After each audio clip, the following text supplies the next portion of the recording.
আজকের এই আলোচনায় আপনারা শুনবেন মীন রাশিতে শনি গ্রহ বক্রী হওয়ার কারণে কোন রাশি কেমন সুবিধা অসুবিধার মধ্য দিয়ে সময় পার করবে।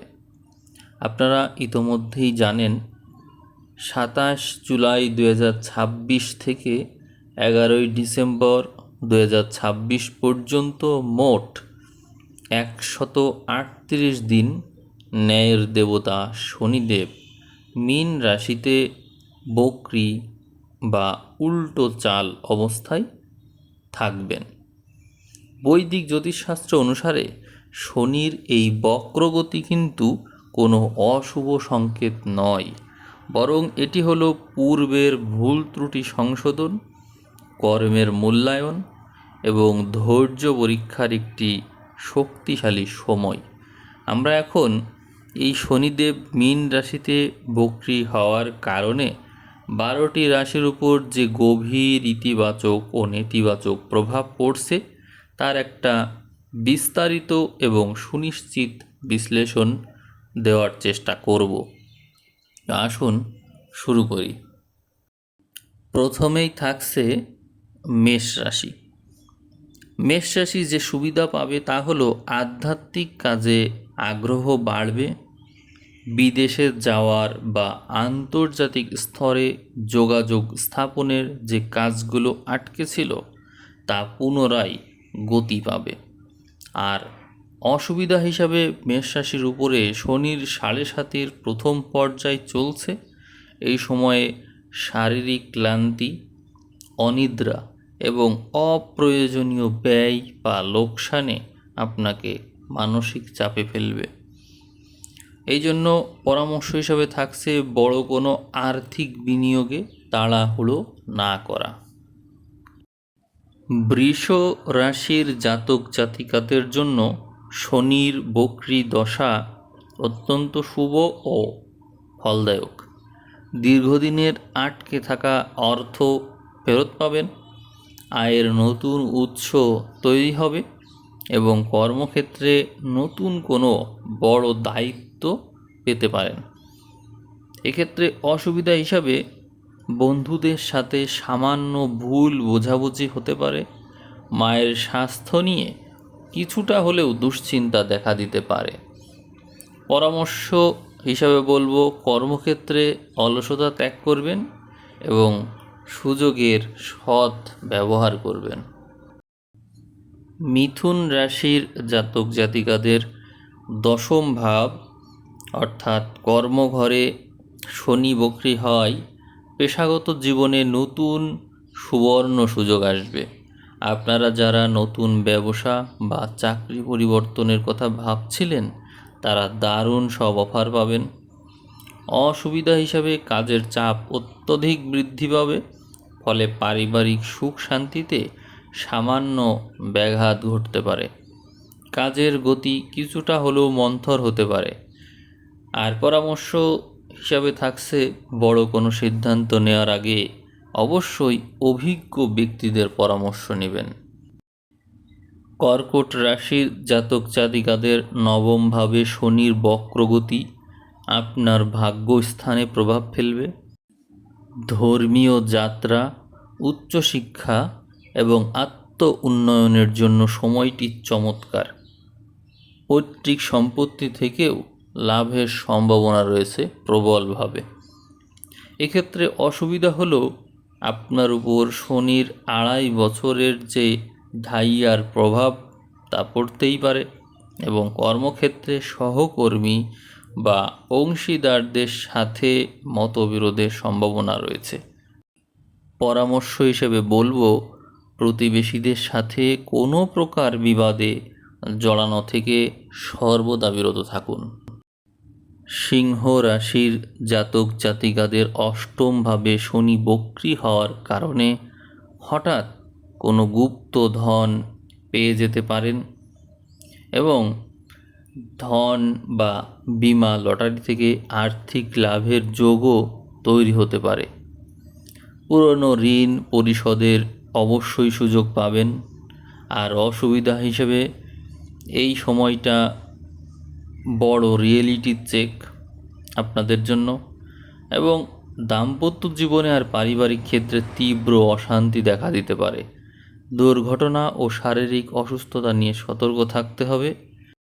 এ সময়ে আপনার জন্য পরামর্শ হলো স্বামী বা স্ত্রীর স্বাস্থ্যের ব্যাপারে যত্নবান হবেন এবং বাণীতে সংযত থাকবেন।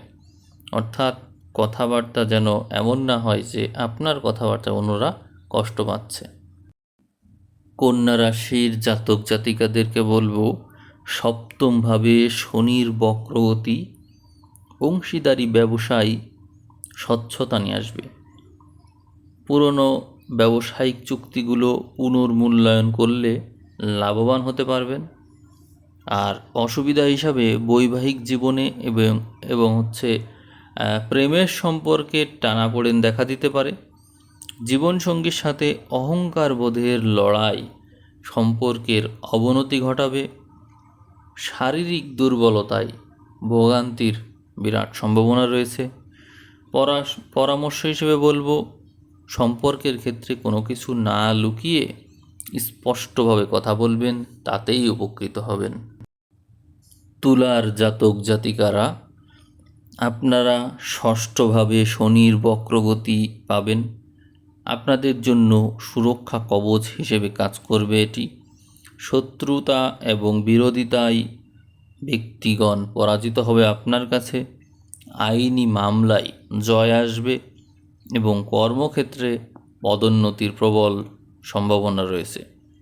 আপনি অসুবিধায় পড়বেন যে ক্ষেত্রে, সেটি হলো আয় ভালো হলেও সন্তানদের পড়াশোনা বা স্বাস্থ্য নিয়ে কিছু মানসিক উদ্বেগ তৈরি হবে।